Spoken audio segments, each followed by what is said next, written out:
तो हाँ, तो भाइयों बना लिया ना पैसा कल के मैच में। जैसे मैंने गुजरात और पंजाब की प्रेडिक्शन कल के मैच की जो मैंने दी थी वो मोस्टली हिट हुई। और मैंने आपको वीडियो के शुरुआत में बता दिया था कि भाई पंजाब जीतेगी, और पंजाब इतने अल्टीमेट तरीके से जीत के गई है गुजरात के अगेंस्ट। मज़ा आ गया मैच में। चलो ये तो हो गई पिछले मैच की बात। आई होप कि आप सारे विन कर गए होगे। लेकिन भाई अब जो हम जिस मैच की बात करने जा रहे हैं ना भाई, वो हैदराबाद और चेन्नई के मैच की बात करने जा रहे हैं, जो इस आईपीएल का सबसे बड़ा जैकपॉट मैच होगा भाई, और सबसे तगड़ा मैच होगा। देखने में मज़ा आएगा, क्योंकि इस बार जो हैदराबाद की टीम आई है ना, बड़ी स्ट्रॉन्ग टीम है। और मतलब क्या थोड़ा पोड़ी मचाई है पिछले 3 मैचेस जो खेल के आ रही है हैदराबाद। और चेन्नई भी भाई 3 मैचेस खेल के आ रही है। चेन्नई और हैदराबाद दोनों ही बराबर की टीमें हैं। यहाँ पे ये देख लो कि इनके बीच स्ट्रॉन्ग बैटल होने वाली है, और कल का मैच तो देखने में मज़ा आने वाला है। तो इसी की हम ड्रीम 11 प्रेडिक्शन करेंगे पूरी, और सारे स्टेट्स में आपको बताऊंगा कि क्या है। और उसके साथ ही ड्रीम 11 टीम बनाते बनाते हम प्लेयर के एनालिसिस भी करते चलेंगे। ठीक है, तो सबसे पहले बात कर लेते हैं हम यहाँ पे पिच रिपोर्ट की, कि पिच रिपोर्ट क्या हो सकती है। हाँ, तो भाई वो बात कर लेते हैं हम पिच रिपोर्ट की, कि पिच रिपोर्ट क्या है इस मैच की। जो पिच रिपोर्ट होगी मैं बता देता हूँ आपको। यहाँ पे एक मैच खेला गया था 27 मार्च को, जो इस आईपीएल का मैच नंबर 8 था। और वो खेला गया था एसआरएच और एमआई के बीच में, और जिसमें सबसे हाईएस्ट टोटल जो लगा था वो 277 रन का हाईएस्ट टोटल लगा था। जिसको चेस कर रही थी एमआई, उसने भी 246 रन मार दिए थे 5 विकेट गवा के। तो देख रहे हो कितना तगड़ा मैच हुआ था। याद आया कुछ? 27 मार्च को हुआ था मैच नंबर 8। और भाई अल्टीमेट था। क्या तोड़ा फोड़ी मचाई थी दोनों टीम में, मज़ा आ गया था, देखने लायक मैच था। और इस आईपीएल का सबसे बेस्ट मैच हुआ था। और इस आईपीएल का जो सबसे बेस्ट मैच होगा ये होगा जो इन दोनों के बीच खेला जाएगा, सीएसके और एसआरएच के बीच में। इसी से समझ जाओ कि भाई ये पिच कैसी है। तो भाई यही चीज़ है कि साफ पता लग रहा है कि ये बैटिंग पिच है। यहाँ पे बॉलर के लिए तो कुछ है ही नहीं, सबसे मेन चीज़। और दूसरी चीज़ बता दूँ कि यहाँ गुड फॉर पेसर बता रहा है। पेसर्स भी यहाँ पे कौन से चलेंगे भाई? यहाँ पे पेसर भी चलेंगे तो भुवी जैसे पेसर्स चलेंगे, जो कटर्स वगैरह डालते हैं और बिल्कुल लाइन में डालते हैं बॉल, मतलब हिट बिल्कुल लाइन में डालते हैं, जो ईजी नहीं होती बॉल हिट करने के लिए। तो ऐसे ही बॉलर हैं, बट उनको भी रन्स पड़े हैं। बट लेकिन ये है कि भुवी के यहाँ चांसेस हैं कि वो आज इस मैच के डिफरेंशियल पिक हो जाए। मैं आपको शुरू में ही बता रहा हूँ ये चीज़ें। और ये भाई क्या नाम है, ब्लैक सॉइल की पिच है, मतलब काली मिट्टी की बनी हुई पिच है ये। तो इस चीज़ का ध्यान रखना। मैं आपको फ़र्क समझा देता हूँ आज ब्लैक सॉइल और लाल मिट्टी की पिच में क्या फ़र्क होता है। भाई लाल मिट्टी की जो पिच होती है ना, वो हमेशा पेसर्स को सपोर्ट करती है। पेसर्स उसमें खुश हो जाते हैं कि भाई ये लाल मिट्टी की पिच है, यहाँ पे अच्छा बाउंसी ट्रैक होगा और मतलब अच्छी स्विंग होगी बॉल। बट भाई जो थ्रू द लाइन डालता है पेसर्स, तो उसकी तो बेस्ट होती है, चाहे वो ब्लैक सॉइल की हो या वो रेड सॉइल की हो। बट ये ब्लैक सॉइल पिच है, तो यहाँ पे बता दूँ आपको स्पिनर्स को मदद मिल सकती है। खासकर चेन्नई की तरफ से जो बेस्ट वो होंगे भाई रविंद्र जडेजा। रविंद्र जडेजा को यहाँ पे सोच लो कि पूरे चांसेस है कि यहाँ पे एक गेम चेंजर के तौर पे आ जाए रविंद्र जडेजा इस मैच में। और हो सकता है सामने से एसआरएच को रोक दे हैदराबाद को। तो यही चीज़ है, यही स्टैट्स मैं आपको बताना चाहता था। तो आपके समझ में आ गया कि ब्लैक सॉइल क्या होता है और रेड सॉइल क्या होता है। तो ये है पिच रिपोर्ट जो मैं आज तक की बताइए। भाई पूरा का पूरा बैटिंग ग्राउंड है यहाँ पे। बॉलर्स के लिए लगभग नामुमकिन है। अगर थोड़ा बहुत चला तो मेरे को जहाँ तक आ रहा है कि या तो भुवी चल सकता है। आप कहोगे कि भुवी लास्ट कुछ मैच से भी विकेट्स ले ही नहीं रहा, बट भाई इकोनॉमिकल देखो, पिट भी नहीं रहा भाई। वो इकोनॉमिकल भी बहुत अच्छा बॉलर है। जो रन रोकेगा उसी के ज़्यादा चांसेस भी हैं कि वो विकेट्स निकाल के दे।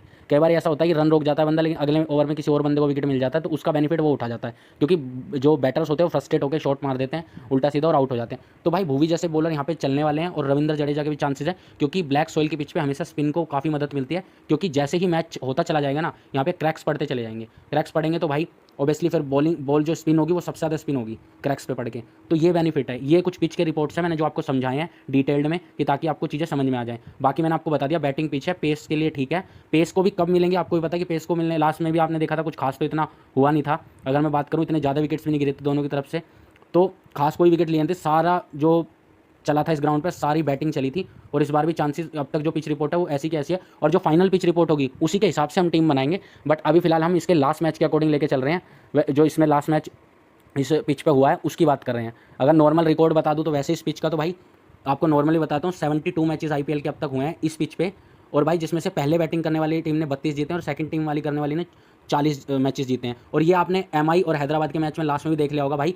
एमआई ने अच्छे खासे यहाँ पे रन मार दिए थे 246, और 270 मार के हैदराबाद ने। तो ऑलमोस्ट चेज़ कर दिया था। 1-2 ओवर होता तो शायद चेज़ ही कर देती एमआई। तो भाई एमआई ने भी बहुत अच्छा चेजिंग की। तो भाई चेजिंग ग्राउंड ईजी है, दोनों तरफ से भर भर के रन्स लगेंगे यहाँ पे, ये चीज़ ध्यान रखना। सेम वैसा ही लगभग मैच होने वाला है। और भाई आपको पता है कि राजीव गांधी स्टेडियम पे, तो भाई आपको पता है कि होम ग्राउंड है ये तो हैदराबाद का।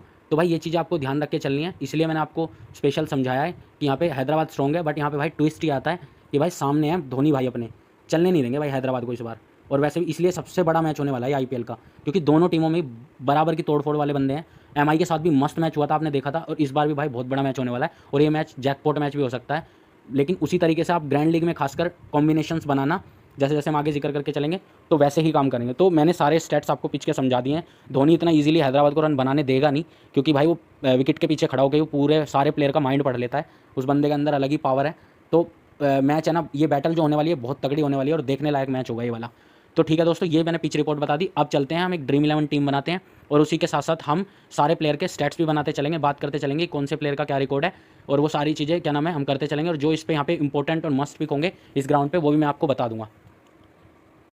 भाई टीम बनाने से पहले बस मैं एक छोटी सी रिक्वेस्ट चाहूँगा, भाई मेरी वीडियो से आपको थोड़ी बहुत भी हेल्प मिलती हो तो मेरी वीडियो को लाइक कर देना और मेरे चैनल को सब्सक्राइब कर देना। भाई बहुत टाइम लगता है वीडियो बनाने में और आपके लिए स्टैट्स निकालने में, तो भाई एक छोटा सा लाइक कर देना अपने छोटे भाई के लिए और चैनल को सब्सक्राइब कर देना। और जो भी मेरी अपडेट है पिच से रिलेटेड और प्लेयर से रिलेटेड सब कुछ वो एंड में अपने टेलीग्राम चैनल पे दूंगा, लिंक मैंने डिस्क्रिप्शन में दिया हुआ है। तो चलो अब सीधी बात कर लेते हैं हम टीम की। और उससे पहले मैं टीम से पहले आपको थोड़े से टॉप पिक्स बता देता हूँ जो इंपॉर्टेंट पिक्स हैं इस पिच पे और दोनों टीमों की तरफ से।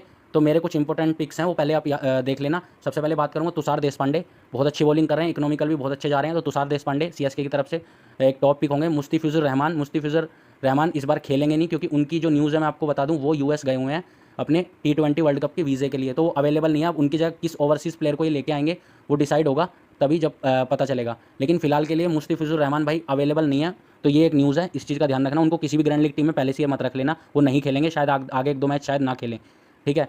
तो चेन्नई की तरफ से यही एक चेंज है कि मुस्तफिजुर रहमान नहीं है, अब किस ओवरसीज़ प्लेयर को लाएगी या किसी इंडियन प्लेयर को खिलाएगी वो आपको टॉस के टाइम पे सारा पता लग जाएगा कि भाई मुस्तफिजुर रहमान की जगह कौन खेल रहे हैं। अब बात कर लूँ हैदराबाद की साइड से, तो भाई हैदराबाद की साइड से सिर्फ वनिंदा हसरंगा जो हैं वो अभी तक अवेलेबल नहीं है, वो अभी एब्सेंट ही चल रहे हैं, अभी टीम में आई नहीं है, उनकी कोई अपडेट भी नहीं है रेस्ट। उसके अलावा पूरा स्क्वाड अवेलेबल है उनका कि उनको मतलब मिल ही जाएंगी चीज़ें, ठीक है। बाकी सारे अवेलेबल हैं, टीम न्यूज़ है, ठीक है। तो मैं आपको टॉप पिक्स बता रहा था मेरी तरफ से, जो मैं टीम न्यूज़ थी मैंने आपको दी थी। मुस्तफिजुर रहमान है नहीं तो आप उनको ड्रॉप कर देना। यहाँ पे पथिराना एक डिफरेंशियल पिक होंगे, क्योंकि एक तो थ्रू द लाइन बॉल करते हैं और एक ही टप्पे पे बॉल रखते हैं। तो भाई पेस में जैसा कि पिच पेस को सपोर्ट कर रही है, तो भाई मुस्तफिजुर रहमान थोड़े पथिराना थोड़े इंपॉर्टेंट हो जाएंगे। तो उनको आप एक तरीके से टीम में रहेंगे वो सबकी स्मॉल में भी ग्रैंड में भी, तो आप लेके चलना। सेकंड नंबर पे गायकवाड़ भी एक इंपॉर्टेंट प्लेयर है। टॉप पिक्स में आते हैं जडेजा, रचिन, रहाणे और दुबे। ये मैंने जो आपको प्लेयर बताए ये सीएसके के टॉप प्लेयर बताए हैं, 6 से 7 प्लेयर, इनको टीम में लेके चलना भाई। और उसके हैदराबाद की तरफ से मैं टॉप पिक्स बता दूं तो भाई Travis head, Klaasen, Abhishek Sharma, माकरम, Mayank Agarwal, Bhuvi और नटराजन।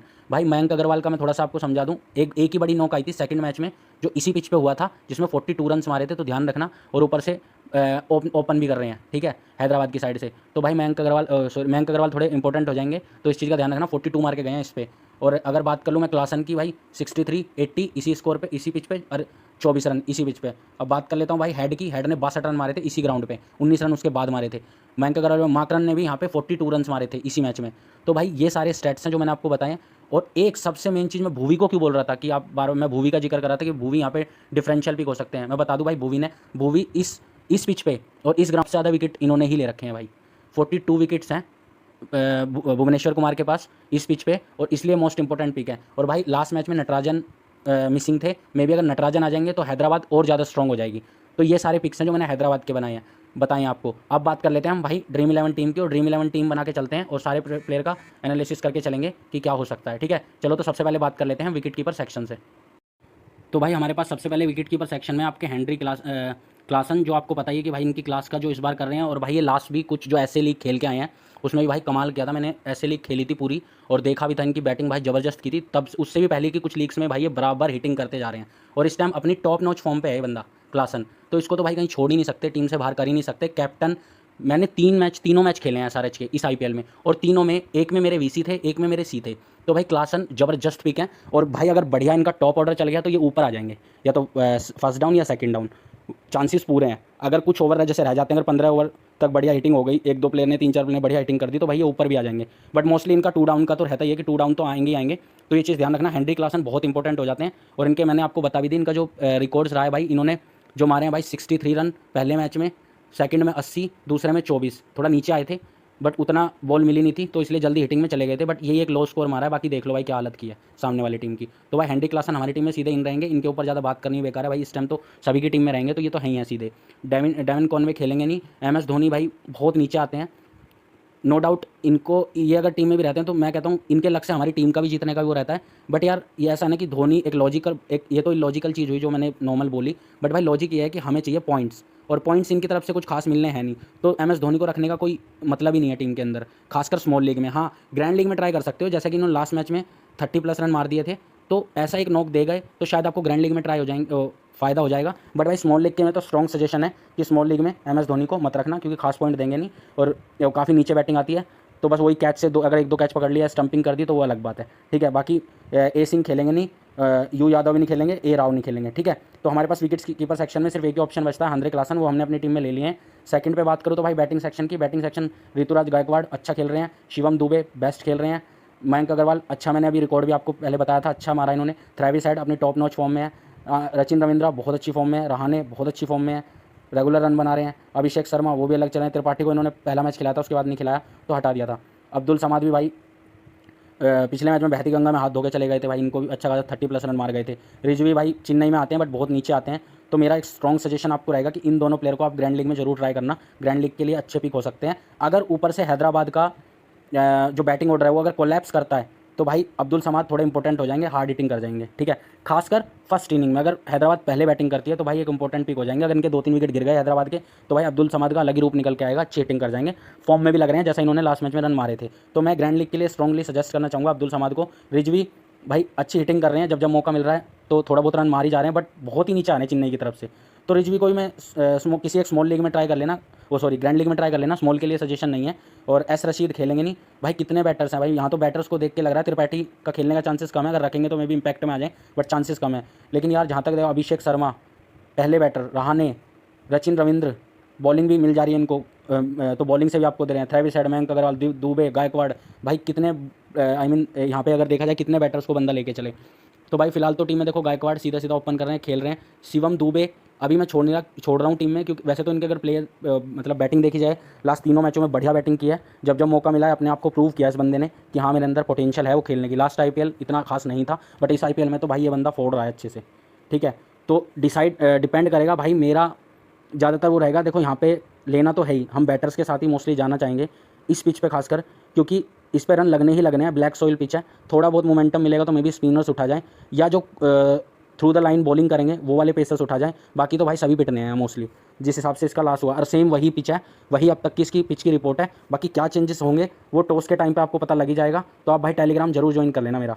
तो फिलहाल के लिए शिवम दुबे को अभी मैं ड्रॉप कर रहा हूँ, डिपेंड करेगा कि चेन्नई पहले बैटिंग कर रही है बॉलिंग कर रही है, तो उससे हिसाब से मैं इनको टीम में जगह दूंगा। तो फिलहाल के लिए मैं इनको ड्रॉप कर रहा हूँ। मयंक अग्रवाल SRH की तरफ से ठीक है, अच्छी खासी नॉर्मल इनिंग्स खेल के जा रहे हैं, इतना कुछ खास भी खेल के 32 रन पहले मैच में मारे, 11 रन दूसरे मैच में मारे, और 16 रन तीसरे मैच में मारे। तो यार क्या है कि ये है ना, हैदराबाद की तरफ से जो खेलने आते हैं ना ये, तो ये हार्ड हिटिंग करते हैं शुरू में, ये सोचते हैं कि पावर प्ले में अच्छे से रन मार जाऊँ, वहीं पे ही थोड़ा बहुत उठा देते हैं, कैच तो पकड़ा देते हैं। और ऊपर से भाई चेन्नई के, मैं बता दूं, चेन्नई के पास बॉलिंग स्क्वाड बहुत तगड़े वाला है, बहुत अच्छा है, खासकर महेश पतिराना जैसे बॉलर हुए, और आपके मुस्तफिजुर रहमान तो नहीं है, तुषार देशपांडे, भाई तुषार देशपांडे जैसे बॉलर, इनको जल्दी से रन मारने देंगे नहीं, फंसा सकते हैं।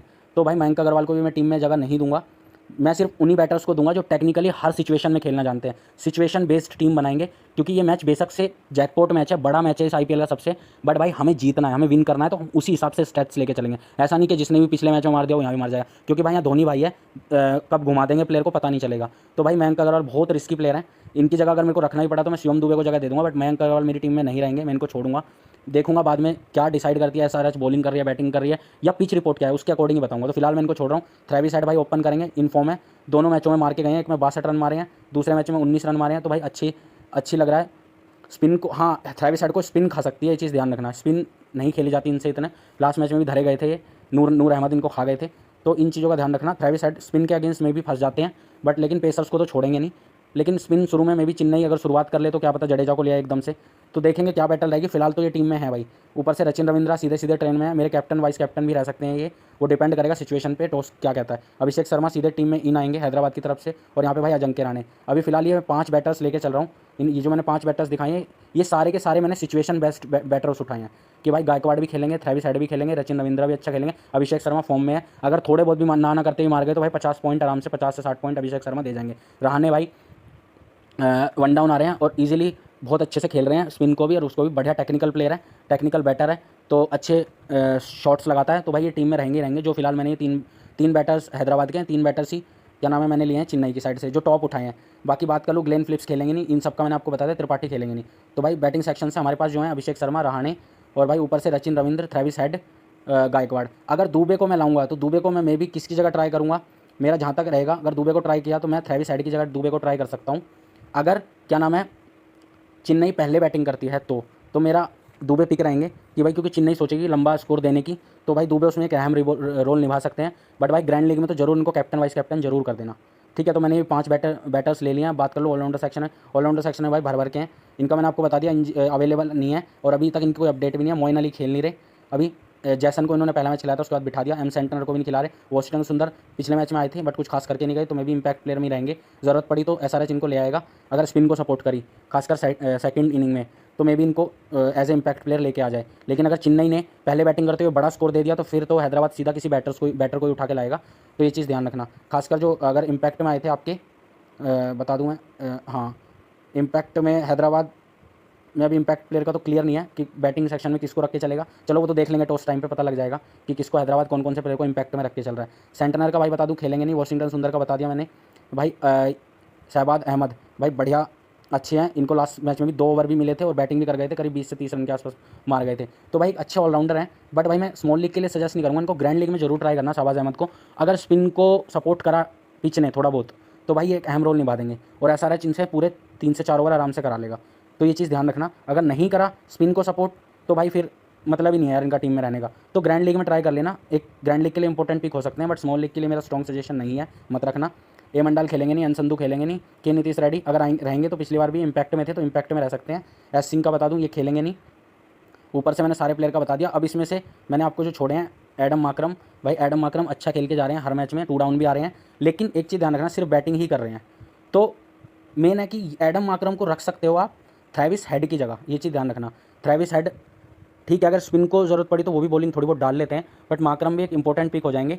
क्यों? क्योंकि मेरे को जहाँ तक लग रहा है कि हैदराबाद उतना स्कोर नहीं मार पाएगी चेन्नई के अगेंस्ट। सीएसके का परसेंटेज विनिंग बहुत ज़्यादा है। अगर मैं आपको परसेंटेज विनिंग की बात कर दूँ सीएसके की, तो भाई 73.68 का इनका विनिंग परसेंटेज है, खासकर हैदराबाद के अगेंस्ट। तो ये चीज़ ध्यान रखना। तो चेन्नई को हराना ईजी नहीं है, उनकी स्ट्रैटेजी अलग होती है धोनी भाई की। तो ये चीज़ ध्यान रखना। रविंद्र जडेजा के लिए बता दिया भाई, मोस्ट इंपॉर्टेंट पिक है इस मैच के, और एक डिफरेंशियल पिक भी हो सकते हैं, प्लस गेम चेंजर भी हो सकते हैं, क्योंकि ब्लैक सॉइल पिच है तो इनको सपोर्ट मिलने का पूरा अंदाजा है। खासकर सेकंड इनिंग में पूरा रहेगा कि अगर सीएसके ने बढ़िया स्कोर मार के अगर डिफेंड कर लेगी इजीली, और इसमें अहम रोल इनका हो जाएगा रविंद्र जडेजा का। तो ये चीज़ ध्यान रखना, ये हमारी टीम में सीधा रहने वाले हैं। एडम माकरम की बात करूँ तो भाई इनको टीम में रख के चलूँगा, क्योंकि मेरे को जहाँ तक लग रहा है कि स्पिन को थोड़ा बहुत चांस हुआ तो, और बैटिंग में मैंने आपको बता दिया भाई, बैटिंग में ये भी रन मार ही रहे हैं, तो भाई दोनों तरफ से ही अच्छे इंपॉर्टेंट पिक हो जाते हैं, तो मैं इनको लेके चलूँगा। डायले मिचेल की बात कर लूँ तो डायले मिचेल खाली अभी देखा जाए तो शायद लास्ट मैच में बॉलिंग भी मेरे को थोड़ा सा ध्यान नहीं है, हाँ, लेकिन अभी तो फिलहाल बैटिंग ही कर रहे हैं, बॉलिंग तो नहीं कर रहे, लेकिन बैटिंग भी ठीक ठाक कर रहे हैं। देखो 24 रन, और यहाँ की बात कर लूँ तो भाई 34 रन, लास्ट मैच में भी थोड़े बहुत ठीक ठाक रन से मार गए थे 22 रन, तो वही मतलब 30 से 40 रन की एवरेज से रन मार ही रहे हैं। लेकिन भाई टीम में इनकी मेरे को जगह कुछ खास दिख नहीं रही है, क्योंकि अगर डायले में चल लूँगा तो मैं इससे अच्छा शिवम दुबे को प्रेफर करूँगा, कि शिवम दुबे के ज़्यादा चांसेस है। बट एक चीज़ बता दूँ, इनका बैटिंग ऑर्डर आगे पीछे होता रहेगा। अगर चेन्नई को लग रहा है सब ठीक चल रहा है, तो वो शिवम दुबे को खासकर सेकंड अगर चेस कर रही है तो शिवम दुबे को हो सकता है वो हिटिंग के लिए इनके बाद भी ले आए। लेकिन अगर पहले बैटिंग कर रही है तो मुझे जहाँ तक लग रहा है कि शिवम दुबे को ऊपर भेज देगी चेन्नई, कि जाओ और अच्छे से फोड़ फाड़ के आ जाओ, तो वाला काम होगा। और वो फिर जब ऊपर आ जाता है और उसको अच्छे खासे ओवर मिल जाते हैं तो शिवम दुबे फोड़ देगा भाई, ठीक है। तो ये चीज़ ध्यान रखना। तो डायले मिचेल को अभी मैं नहीं ले रहा, वैसे इनका सिलेक्शन परसेंटेज भी आप देख लो 77% का है, बट मैं इनको भी टीम में रख के चल नहीं रहा। मैं इनके बारे में सोचूंगा टॉस के टाइम पे कि इनको टीम में लेना है नहीं लेना है। वैसे तो भाई इनको छोड़ना भी बहुत रिस्की है, क्योंकि स्पिन को अच्छा खेल लेते हैं और एक अच्छे टेक्निकल प्लेयर और हार्ड हिटिंग बहुत तगड़ी करते हैं। जम गए तो बहुत मतलब 50-100 रन कभी मार देंगे ईजिली। तो ये चीज़ ध्यान रखना, टॉस के टाइम पे ही पता चलेगा। तो इसलिए मेरा टेलीग्राम चैनल जरूर ज्वाइन कर लेना भाई, लिंक मैंने डिस्क्रिप्शन में दे रखा है। प्लस बात बॉलिंग सेक्शन की कर लेते हैं। ऑलराउंडर सेक्शन में बता दिया मैंने जो पिक किया है, रविंद्र जडेजा, एडम माकरम। मैं यहाँ बैटिंग को इसलिए ज़्यादा लेके चल रहा हूँ, अगर मैं चेंजेस करूँगा, मैं जहाँ तक है कि सीधा मेरी टीम में जो रहने वाले रचिन रविंद्र और गायकवाड़, क्योंकि ये तीनों ही इस टाइम अपनी टॉप नॉच फॉर्म में चल रहे हैं। रहाणे भी अच्छा मार रहे हैं back to back runs, Rachin Ravindra भी अच्छे मार रहे हैं, और क्या नाम है भाई, गायकवाड़ भी अच्छे रन मार रहे हैं, और ऊपर से ये बैटिंग पिच है, तो खेलेंगे। अभिषेक को मैं इसलिए अभिषेक थोड़े रिस्की में भी इस मैच में आउट भी हो जाए हिटिंग मारते हुए, क्योंकि सामने सीएस के पास अच्छे बॉलिंग है। तो हो सकता है मैं अगर चांस लूँ तो मेरा चांस लेने का जो मन है, अगर मैं इनको हटाऊँ तो सीधा अगर सीएस को फेवरेट कर जाऊँ, शिवम दुबे को इन कर लूँगा, और यहाँ से थ्रेविस हेड को हटा के मैं फिर हाँ थ्रेविस हेड की जगह थ्रेविस हेड को ही टीम में रखूँगा क्योंकि ओपनिंग भी करेंगे हैं। तो ये मेरे कुछ कॉम्बिनेशन है जो मैं आपको बता रहा हूँ। बाकी इससे मैंने ऑलराउंडर सेक्शन से बता दिया। बात कर लेता हूँ बॉलिंग सेक्शन की। भाई बॉलिंग सेक्शन में सीधे सीधे दीपक चहर, इनका बता दूँ भाई सिलेक्शन रेट भी देख लो, 22% का सिलेक्शन रेट है इनका। क्यों है उसका कारण बता देता हूँ। सबसे मेन चीज़ तो पावर प्ले में ही इनसे कम से कम 3 ओवर करवा लिए जाएंगे। अगर उसमें ये विकेट ले गए तो ठीक है, नहीं ले गए, स्विंग नहीं हुई, स्विंग करा लेते हैं, टप्पा भी पकड़ लेते हैं, तो 1-2 विकेट निकालने के चांसेस हैं दीपक चहर के, और खासकर ग्रैंड लीग के अंदर। तो ग्रैंड लीग के अंदर मैं सजेशन करना चाहूँगा कि दीपक चहर को जरूर ट्राई कर लेना। लेकिन स्मॉल लीग के लिए तो मैं अभी नहीं जा रहा इनके साथ, क्योंकि यार ये बंदा मेरे को कभी किक नहीं देता। जब भी इसको लेता हूँ ये कुछ करता ही नहीं है, और मेरे को वही 3-4 पॉइंट में ही ये रोक के चला जाता है। मेरे तो पता नहीं अगेंस्ट ही खेलता है क्या हमेशा। तो जी दीपक चहर मेरा कोई पसंदीदा प्लेयर भी नहीं है। बात यहाँ पसंद नापसंद की नहीं है, हमें तो पॉइंट्स लेने हैं, और भाई ग्रैंड लीग और स्मॉल लीग विन करनी है, तो हम पॉइंट्स के हिसाब से चलेंगे। मुझे मतलब नहीं है पर्सनली कि कौन मार रहा है, कौन क्या कर रहा है। भाई मेरे को पॉइंट से मतलब है, मेरे 11 प्लेयर चलने चाहिए। तो मैं 11 प्लेयर की टीम वही बनाऊंगा जो चलेंगे ही चलेंगे। तो मेरे को उससे मतलब है। तो मेरा स्ट्रांगली सजेशन रहेगा कि एसएल में मत ही ट्राई करना, ठीक है। क्योंकि खास हाँ एक चीज़ हो सकती है, अगर सीएसके ने पहले बैटिंग की और मार दिए कहीं 200+ रन, उसको भी चेस कर लेगी। हैदराबाद के पास भी एक से एक बॉलर है। बट ये है कि अगर बाद में पिच स्लो हो गई या क्रैक्स आ गए, या मैंने बता दिया कि थ्रू ऑफ द लाइन जो बॉलिंग करते हैं सीधा लाइन में फेंकते हैं, तो भाई ये अच्छी स्विंग करा लेते हैं दीपक चहर। इसलिए मैं इनको ग्रैंड लीग के लिए सजेस्ट कर रहा हूँ। बाकी और मेरा कोई नॉर्मल सजेशन नहीं है। पैट कमिंस की बात कर लूँ, भाई अल्टीमेट बॉलिंग कर रहे हैं, सीधा टीम में रहेंगे, सभी की टीम में रहेंगे मेरे अलावा भी। और भाई बहुत किफ़ायती इकोनॉमिकल, तो बिल्कुल रन दे ही नहीं रहे सामने वाली टीम को। तो एसआरएच की तरफ से बेस्ट हो जाएंगे, बेस्ट पिक होंगे, तो इनको टीम में मैं लेके चलूँगा। पथिराना का मैंने आपको बता दिया। और भुवनेश्वर देख लो भाई, कुछ नहीं कर रहे हैं कुछ मैचेस से, कोई विकेट्स नहीं लेके जा रहे, 0-0 विकेट्स पे जा रहे हैं। बट मैं आपको कह रहा हूँ भाई भुवनेश्वर यहाँ पे इंपॉर्टेंट पिक होंगे, ये चीज़ ध्यान रखना। खासकर सेकंड इनिंग में ये इनकी जो लाइन और लेंथ है वो भी सटीक रहती है। ऊपर से स्विंग कराते हैं बॉल को, inside in swing out swing दोनों बेस्ट कराते हैं, और भरपूर एक्सपीरियंस है बंदे को। तो भाई ज़रूर ट्राई कर लेना, ग्रैंड में भी स्मॉल में भी, जैसा आपका मन करे तो आप उसके हिसाब से ट्राई कर लेना। मेरा मन है इनके साथ जाने का। बट फिलहाल मेरा अगर मैं क्या नाम है, अगर नटराजन खेले तो भाई मैं नटराजन को लूँगा, फिर शायद मैं भूवी को छोड़ सकता हूँ। फिलहाल नटराजन का कोई अपडेट नहीं है, इसलिए मैं भूवी को टीम में लेके चल रहा हूँ। बट भूवी मेरे हिसाब से गेम चेंजर होंगे, और जीएल में तो जरूर ट्राई कर लेना, किसी में कैप्टन वाइस कैप्टन भी रख लेना, शायद 1 से 2 से 3 विकेट डाल के दे जाएंगे ईजिली। तो भूवी मेरे को थोड़े से इंपॉर्टेंट पिक लग रहे हैं, और मेरे को अंदर से इंट्यूशन भी आ रही है कि भूवी शायद सीएसके के अगेंस्ट कुछ विकेट्स निकाल लें। और इनका अच्छा खासा 42 विकेट्स का रिकॉर्ड है इस पिच पे, अब तक के हाईएस्ट विकेट टेकर बॉलर हैं, खासकर राजीव गांधी स्टेडियम में। तो ये चीज़ मैंने आपको बता दी। थिक्साना के भाई अगर स्पिन को सपोर्ट करेगी तो थिक्साना वापस टीम में हैं, और इनका सिलेक्शन होने के भी चांसेस हैं। बट मैं आपको बता दूं मुस्तफिजुर रहमान की जगह क्या पता थिक्साना आ जाए, लेकिन ज़्यादा चांसेस भाई सरदुल ठाकुर आएंगे, क्योंकि पेसर है, पेसर ही रिप्लेस करने की सोचेगी, और यहाँ पेसर को ही ज़्यादा सपोर्ट है पिच को। तो मैंने आपको ये चीज़ समझा दी कि पेसर्स के ज़्यादा चांसेस है कि सरदुल ठाकुर रिप्लेस करेंगे मुस्तफिजुर रहमान को। तो ये मेरी अपडेट आप नोट डाउन करके रखना, और सरदुल को जरूर ट्राई करना, बढ़िया बॉलर है, अच्छा कर रहे हैं। और मे भी क्या है कि डेथ में भी बॉलिंग कर गए, और मिड में ही वैसे तो ज़्यादातर बॉलिंग देती है इनको टीम, बट अगर ये डेथ में कर गए या पावर प्ले में कर गए तो एक ना एक विकेट घाल के आपको 1 से 2 विकेट दे देंगे इजीली।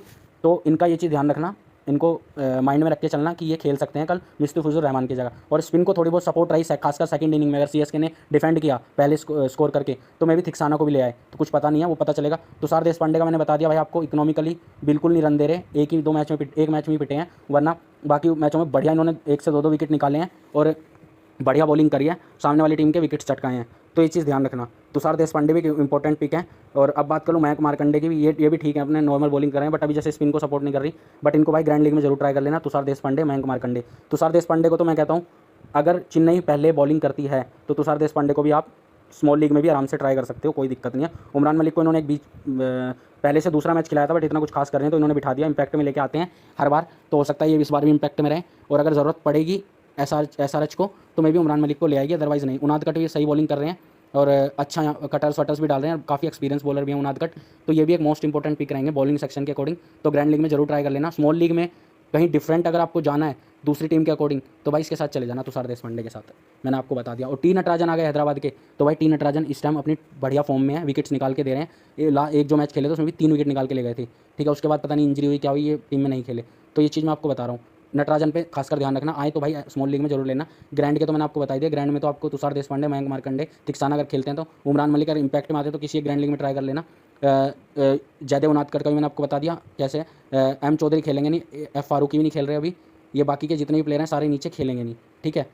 हाँ, एस सुब्रमण्यम इंपैक्ट में आ सकते हैं, तो इनका ध्यान रखना। बाकी तो कोई अगर आते हैं तो किसी एक स्मॉल लीग में ट्राई कर लेना, अभी इनके कुछ खास रिकॉर्ड्स है भी नहीं। तो अभी फिलहाल जो मैं जा रहा हूँ भाई सेफली जा रहा हूँ, बॉलिंग सेक्शन से पैट कमिंस, पथिराना और भुवनेश्वर के साथ। तो ये भाई मेरी जो मैंने अभी टॉप 11 पिक की है, ये मेरी टीम है। अगर इसमें जो भी चेंजेस करने होंगे मैंने आपको बता दिया। थ्रेविस हेड की जगह मैं डायले मिचेल को शायद ले लूँ अगर ज़रूरत पड़ी तो, वरना किसी और प्लेयर को रिप्लेस करूँगा। एडम मार्करम भी मेरे हो सकते हैं, बट यार एडम मार्करम थोड़ा टिक के खेलने वाले प्लेयर हैं, तो यार इनको रिप्लेस करने का मेरा मन है नहीं। थ्रेविस हेड का ऐसा है कि खेल गए तो ठीक है, वरना 20 के अंडर ही आउट हो जाएंगे। बट इस टाइम फॉर्म में है तो भाई इनको टीम से बाहर करना रिस्की भी हो सकता है, क्योंकि वन साइडेड विनिंग करा देंगे। अगर ये चल गए तो एक साइड ही आपको बिठा देंगे, इतने रन मार जाएंगे थोड़े से टाइम में। तो ये चीज़ ध्यान रखना। रहाणे का मैंने बता दिया, टेक्निकल प्लेयर है, खेलेगा, रुक के स्टार्टिंग थोड़ी स्लो करता है, बाद में मारना शुरू कर देता, सब एवरेज ला के खड़ी कर देता है। शिवम दुबे को टीम में रखा नहीं है, बहुत इंपॉर्टेंट पिक है। अगर पहले बैटिंग करेगी तो मैं भी हिटिंग के तौर पर इन्हें ऊपर भेजे, CS के खासकर। चेजिंग में तो नहीं भेज रही ऊपर, बट भाई अगर पहले बैटिंग करी तो पक्का शिवम दुबे के आने के पूरे चांसेस हैं। तो ये सब जो चेंजेस टीम में करने हैं ना, अभी फिलहाल मैंने अपनी टॉप 11 की टीम आपको बता दी। Pat Cummins, Pathirana, Bhuvneshwar, Aiden Markram, Ravindra Jadeja, Ajinkya Rahane, Abhishek Sharma, Rachin, Head, Gaikwad, Klaasen. तो इनमें अगर कुछ चेंज करने की ज़रूरत पड़ी तो भाई वो मैं आपको टॉस के टाइम पे दूंगा। टेलीग्राम चैनल जरूर ज्वाइन कर लेना, ठीक है। और वहाँ पे आपको सारी अपडेट्स देता हूँ मैं। बीच में भी मेरे को कोई अगर अपडेट आती है तो वो भी मैं डाल देता हूँ। मैच से 1 घंटे पहले भी, 2 घंटे पहले भी, 3 घंटे पहले भी मैं सारी अपडेट्स डालता रहता हूँ। तो भाई जरूर ये चीज़ नोट डाउन कर लेना, सारा अपने नोट्स बना के रखना, टीम को उसी तरीके से बिल्ड करके रखना, क्योंकि लास्ट में आधा हाफ एन आवर ही मिलेगा आपको चेंजेस डालने के लिए। तो उसके अकॉर्डिंग सारी चीज़ें करके चलना, ठीक है दोस्तों। ये सारी चीज़ें मैंने आपको बता दी, जो भी चेंजेस करने होंगे हम उस अकॉर्डिंग कर लेंगे। फिलहाल ये मेरी ड्रीम 11 टीम है, तो सारे स्टैट्स मैंने आपको प्लेयर के बता दिए। और ये ग्राउंड भाई हिटिंग ग्राउंड है, तो उसी को फेवर करके मोस्टली टीम बनाना। बाकी पिच रिपोर्ट क्या आती है, पिच में क्रैक्स तो नहीं है, या क्या नाम है, पिच बेकार तो नहीं हो गई है, थोड़ी बहुत कई बार स्लो हो जाती है, तो वो सारी अपडेट मैं आपको टॉस के टाइम पे बता दूंगा। ये मेरी सारी वीडियो थी जो मैंने आपको सारे एनालिसिस करके दे दिए, अब उसी हिसाब से बनाना। बाकी मेरे टेलीग्राम चैनल पे मैं बार बार कह रहा हूँ जुड़ जाना, लिंक मैंने डिस्क्रिप्शन में दे दिया। तो आपसे नेक्स्ट मैच में मिलता हूँ। Thank you for closing, bye and best of luck for this match.